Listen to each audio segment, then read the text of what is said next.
একজনকে কল করতে হয়, অন্যজনকে রিসিভ করতে হয়, তাহলে কথোপকথন সম্ভব।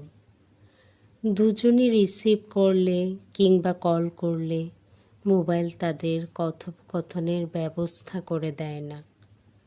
যন্ত্র নিয়ম বোঝে, হৃদয় বোঝে না। অহংকারের কাছ থেকে শিখেছি পতনের সুখ।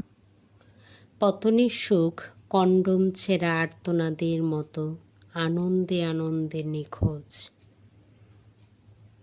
কোনো কারণ ছাড়া মানুষ মানুষকে ভালোবাসতে পারে, কোনো কারণ ছাড়া মানুষ মানুষকে ঘৃণা করতে পারে।